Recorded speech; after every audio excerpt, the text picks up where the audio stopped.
Good morning, everyone. This is Mary. You're watching another little piece of my art, and I am back to do part 3 of my coloring book collection.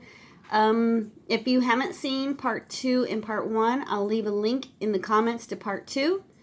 And then there's a link in the part 2 comments to part 1. So you can go back that way or just look on my channel and find the first one and watch them that way, okay?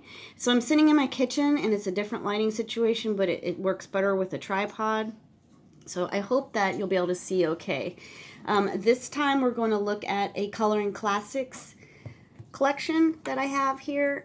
This book here, Bram Stoker's Dracula, is my very favorite coloring book of my whole entire collection. The artist for this one is Shelley Carroll, and this is made by Doubleday Books. This is, from Bram Stoker's, of course, famous book Dracula, this is my favorite movie of all time. Kind of tied with Wizard of Oz, but a little bit more so than Wizard of Oz.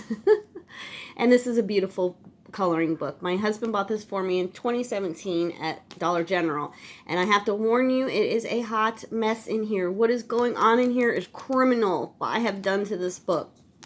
And so, when we were at Ollie's the other day, which my last video was an Ollie's haul, if you missed that one. When we were at Ollie's the other day, they had this book. I was so excited. And so he bought me a new copy, which he's going to give me at Christmas, I think, or my birthday. And I will get to start over with this gorgeous book. Because when I got this book, I was like, I didn't really know what I wanted to use in it and how things would work in it. Instead of just testing somewhere, I would go right on the page and then end up hating it. So, you know how it is, guys. But these books, one of the reasons I love them, besides their beautiful artwork, is the paper. This is like cardstock. I mean, you can do anything on here. Anything at all, and you'll be fine. But here's my opening page to the story, and this is just bad. This is bad. No one should no one should color like this. I mean, I've got weird bright metallics happening on this train, which doesn't look, and it's just bad, you guys. Really bad. So yeah, and then here I had some cheap watercolor, and on this clock, I had this glitter watercolor that was all streaky and terrible. The problem I think I was facing with this was I didn't want to cover the words. So I was trying to use things that would allow that to show through. And then here you go, for example. Up here. I'm going to try German, guys. Den die Taten Rieten schnell. For the dead travel fast. I wanted to be able to see that, and so that's why I didn't paint this background a nice dark blue. I was trying to do it with pencil, and what a mess. Terrible. So for my next copy, I'm thinking of just painting it out and then having the words, I'll stamp them possibly or write them on a separate piece of paper and then just paste that on there line I don't know. Or maybe I'll make a frame around the words with a pen or a fine liner pen, and then not color that area and just paint around it. I'm not sure, but something has to be done here because this is just terrible. And it's such a pretty book. Gorgeous book. So if you like Dracula, this is one of the few books where I think he looks cool and not totally cheeseball. Some of the Dracula books really do not do him justice. Not that he's always handsome, but I mean, if you watch Nosferatu, he's hideous. But most of us recognize Dracula as kind of tall, dark, and handsome, I guess. So yeah, there's lots and lots of beautiful images to color here. Look at this page, which I have totally ruined with, I don't know why that is. This doesn't have any gel pen on it, so I mean I could make a mess with literally nothing, you guys. But you get a lot of interior castle pictures with the spider webs, and you get Dracula doing all his Dracula-y things. So some people might find this a bit creepy. I don't. And here again, total mess that I've made. I would have to paint that out or do something to fix it. So there's just whole another reason why I should start over. Over here, I was trying to see how like Crayola Twistables would work, because they're the only pencil I have that doesn't rub onto the next page. And they worked really well. And then I've done another page with Twistables here, or started to. And they worked really well, except for then it looks different than everything else in the book. And I want the whole thing to look cohesive. So that's it. I'm starting over. Goodbye, Dracula. I'll be keeping this copy, of course, because I want to see where I started. But and then the next one that I received was Wuthering Heights. Another beautiful book. This one is by Elizabeta Stoyanich, and it's of course from Emily Bronte's classic novel. And of course, if you like Wuthering Heights, I hope that you saw the movie with Sir Laurence Olivier, because what a fantastic movie that is. This one I didn't ruin too bad. I mean, it's probably fixable, although there's some pages that I did go in with that awful watercolor. Here we go again. You know, her skin is hideous. It's okay to me if she looks a little hideous, because she's a ghost now. So that's all right. I think this one may be salvageable. There's a few pages that I have that bad watercolor, but I think I can go over that and fix it. But the people in this book are drawn so adorably cute with that sketchy look that I really like. Let me find you a good people picture. Right there. How cute is that? Like, I just love the art style of this. Look at that picture there with this ginormous moon. And you have Kathy and Heathcliff running through the moors on their horses. Really pretty book, you guys. If you get a chance to pick this one up at the Dollar General, which I haven't seen it since I bought mine, which was in 2017.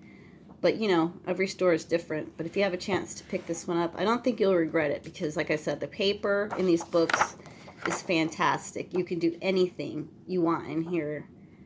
And, I mean, except Sharpies. You could do anything, and it's not going to, look at that, it's not going to bleed through. So, beautiful book there. And then I bought, wait a minute, did I? Yeah, I think I did. Then I bought Romeo and Juliet at the Dollar General, $3. Look at how pretty that one is. So, William Shakespeare's Romeo and Juliet. This one is done by Renia Metalinu, Beth Ann Janine. This is Doubleday, made by Doubleday. And this one brings you, of course, to Italy. Romeo and Juliet. So this picture is the stage. Like, you're looking at the stage, the front of the stage. And, you know, it says, "In fair Verona, where we lay our scene." So I thought this page came out pretty good. It took forever, but I like the results of this. I think the sky could be better, but the clouds are drawn kind of weird. So I don't know, maybe some paint for that. Here I have the Capulet seal or crest. And I did this page with some gel pen for the metallic parts, and then some watercolor pencils for the background there, and then I used Prismacolor Verathins for the other little parts. And then we have Montague that I've started in but did not finish. I wanted to do this one in order. So again, you know, you have castles and all the finery from inside. You have these adorable drawings of Juliet and Romeo. Here's musical instruments. Here they are at some kind of a ball. That'll be fun to color with some nice, really rich tones.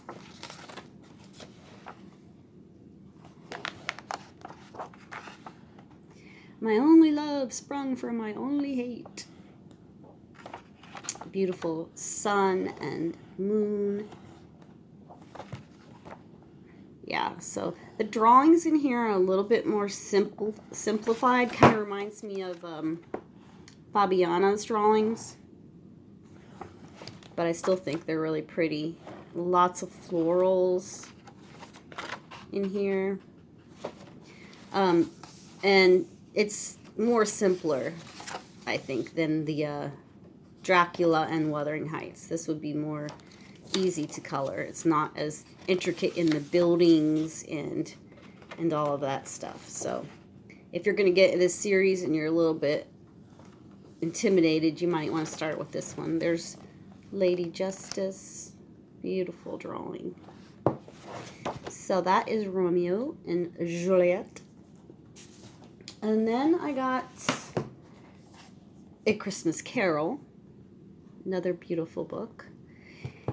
This one, of course, is Charles Dickens, and the the illustrator is Kate Ware.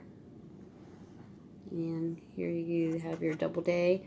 And it says their other series are Dracula, Pride and Prejudice, Romeo and Juliet, and Wuthering Heights. I do not have Pride and Prejudice. If I see it, I will grab it. I think there's also Jane Eyre in this series. I haven't run into that one yet either. And then this one is a little more fiddly. You know, you have lots of little things to color here.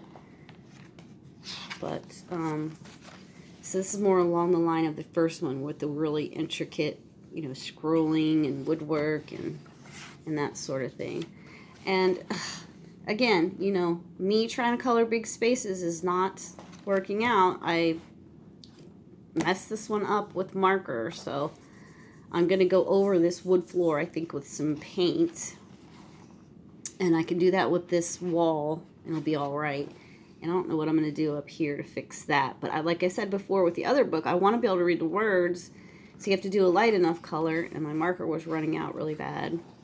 So we'll see. We'll see what I can do. I think that's as far as I got in this book, although now's the time to be bringing it out since we are at holiday time. But this one is beautiful too, you guys. I mean, this whole series is absolutely gorgeous. I've seen this page colored before, and it looks amazing. Look at all that food. Making me hungry.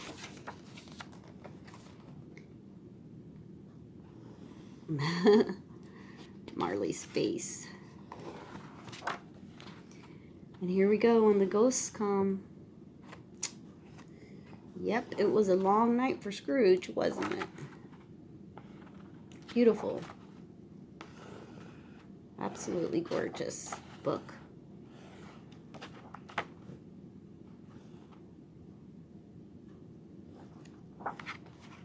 Some more food. For those of you that love coloring food, I'm not one of them, but I know there's people on YouTube that really like coloring food. This will be a good one for you guys. And then if you like coloring snow, which I also don't like,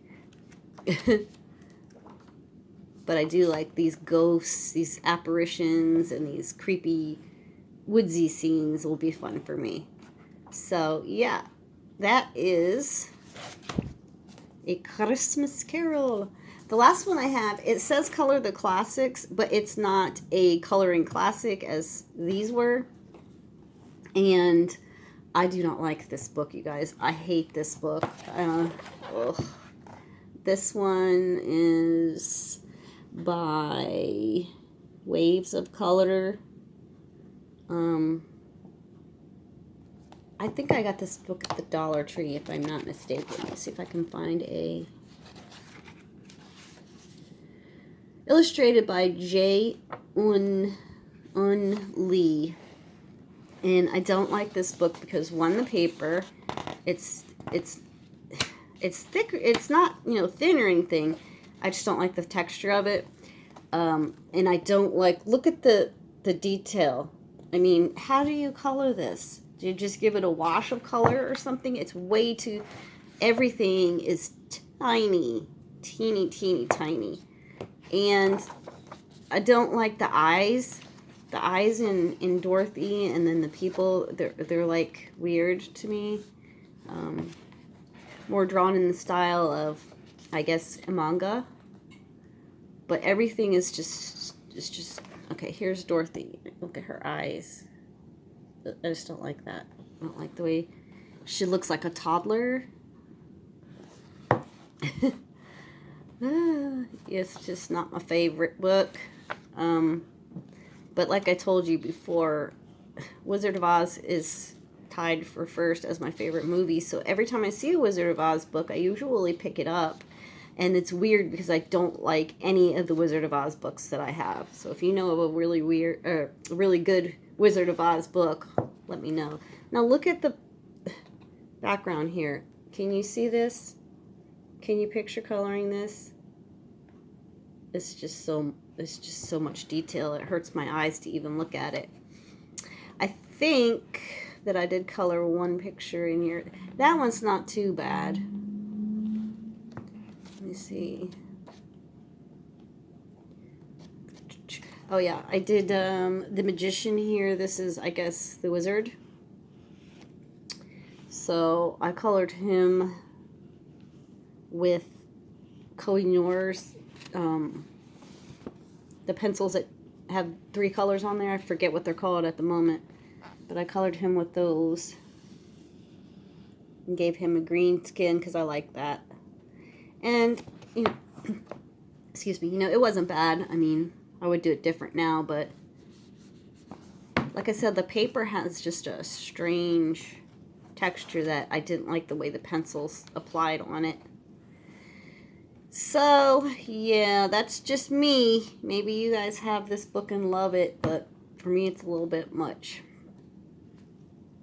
Alright, so that's my collection of coloring classics, and I really like these books a lot. I think if you like literature, you would like these books too, so if you see one out, grab hold of it and take it home and see what you think. So thanks for watching, everyone, and happy Thanksgiving to everyone who celebrates. I will probably be back after the holiday to bring you the next part. Have a wonderful day. Bye-bye.